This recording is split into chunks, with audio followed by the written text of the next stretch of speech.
Welcome back to the David Pakman Show. Welcome to the bonus show.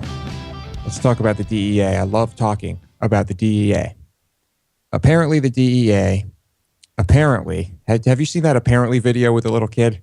No. The little, oh my God. You got to look this up. All right, let me start with this. The apparently kid, some kid's at a fair with, I don't know, some relatives, and someone who works for I would imagine just a local news outlet interviews this little kid, and he says apparently before everything, and it is so funny. Anyway, look up the apparently kid. Apparently the DEA paid out approximately $850,000 for private personal information about Amtrak passengers, information that it could have otherwise obtained for free through its affiliation with the Joint Drug Enforcement Task Force.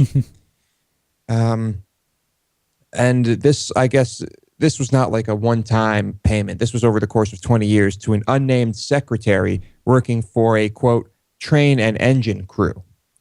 The unidentified informant has since been allowed to retire instead of facing administrative discipline. Yes, maybe that's because this information would have been available for free anyway. I don't know. It's still shady. The transactions were performed without express approval from Amtrak.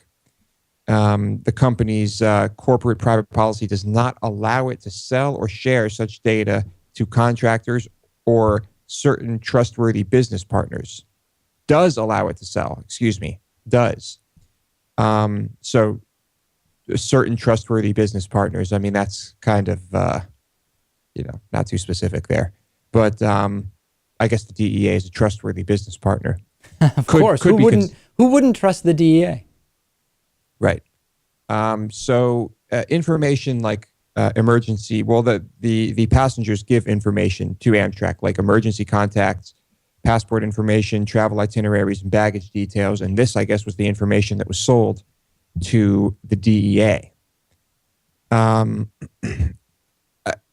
Incredible. I mean, to start with, how did they not know that this was information that they could collect in the first place? And how does almost, $850,000, how does that help?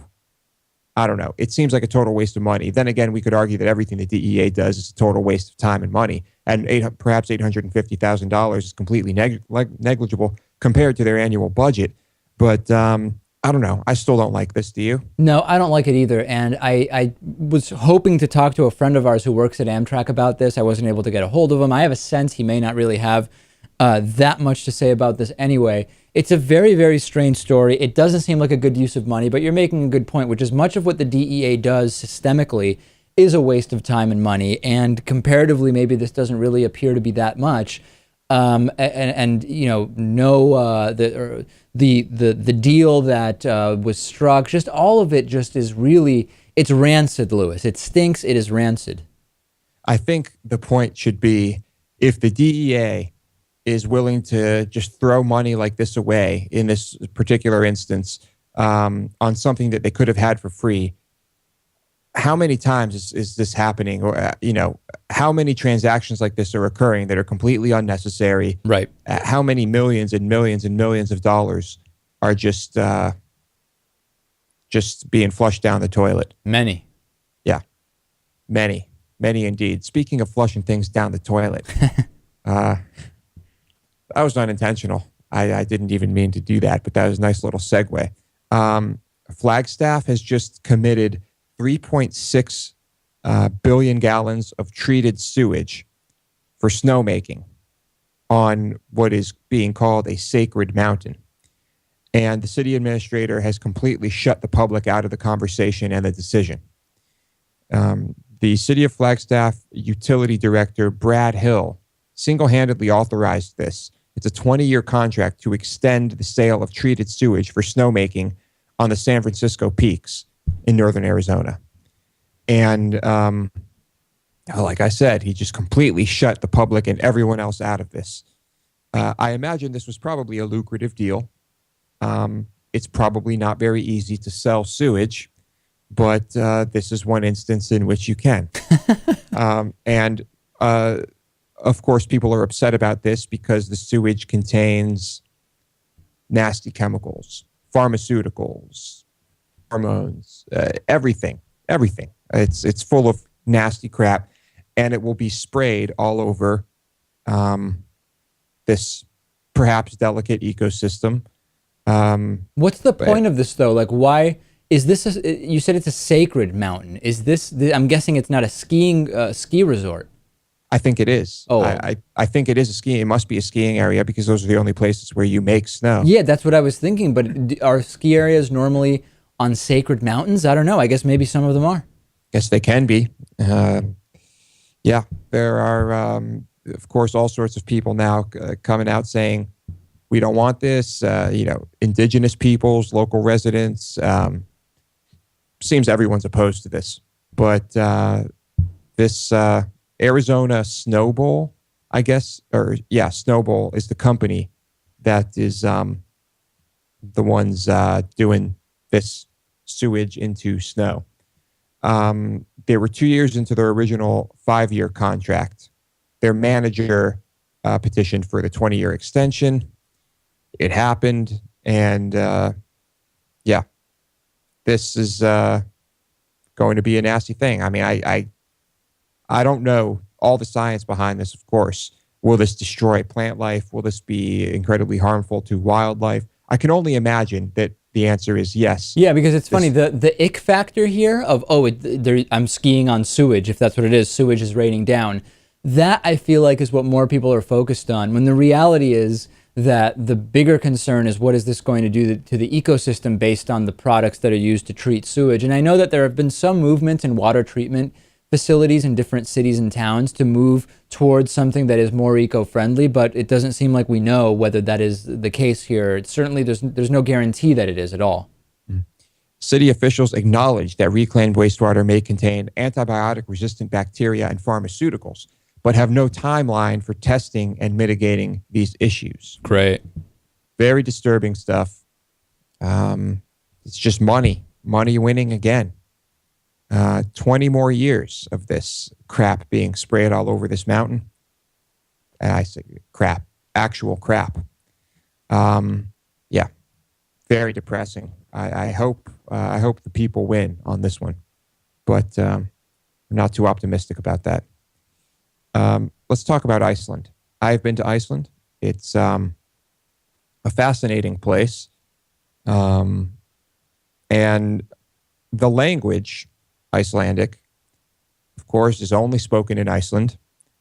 And most young people, when they reach college age, leave the country and never come back. I guess you could say Icelandic is primarily only spoken by the 300,000 or so residents of Iceland. And it just, everyone learns English. The kids all learn English. English is you will have no problem communicating with anyone, it seemed, under the age of 18 over there. But apparently they have very strict naming rules.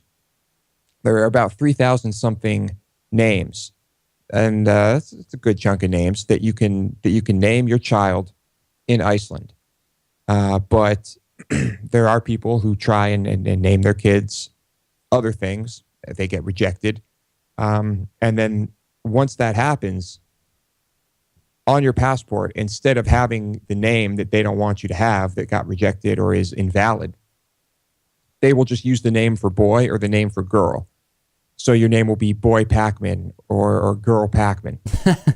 And eventually, of course, you have to get that changed. There's one story here about Harriet Cardew and her brother Duncan. They live in Iceland. They are Icelandic citizens. They have a father from the UK.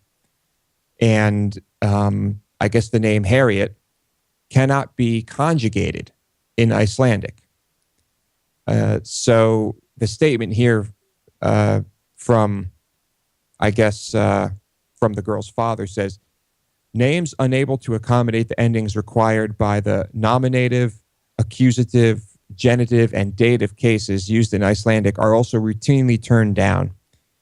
That was the problem with Harriet, said the father. It can't be conjugated in Icelandic. So I guess names that can't be conjugated in the language, what is essentially, let's face it, kind of a dead language anyway, are not allowed. Well, what's interesting about this is the reasoning is specific to Iceland, but the name restrictions are actually really common. A lot of people don't know this, and I did a little Googling around because I know that for a while Argentina had a naming rule, and there are actually many, many countries where you can't just pick any name. And, like if I wanted to name my child, I don't know, Chera, like chair with an A on the end, right? You're not necessarily allowed to do that in many countries. It's not actually a rare thing. It is. There are many countries where this is happening, but I find it strange that the reasons for it in Iceland. Yeah. Perhaps it is about preserving tradition, culture. Yeah. And their practices. More interesting to me, though, is the entire genealogy thing that Iceland does because of such a small population. To prevent inbreeding, everybody knows their genealogy to make sure that you might not accidentally have a baby with someone that you're too closely related to. Yeah, 300,000 people. It wouldn't be that hard if you didn't keep track of that. And so, luckily, when this girl tried to get a passport, well, she was able to apply for an emergency passport from the UK. So that helped. But the family is still trying to fight for this name to be legal. And some people are saying that it's a constitutional violation. I don't know. We do know that in the United States, just about any name will fly. But not Messiah, right? Can't use that one. We had that incident. Well, once in a while we have these naming stories. Anyway, Iceland, still a pretty cool place. Don't go for the people. They're not the friendliest in the world. Geographically, though, fascinating. And that's it for today.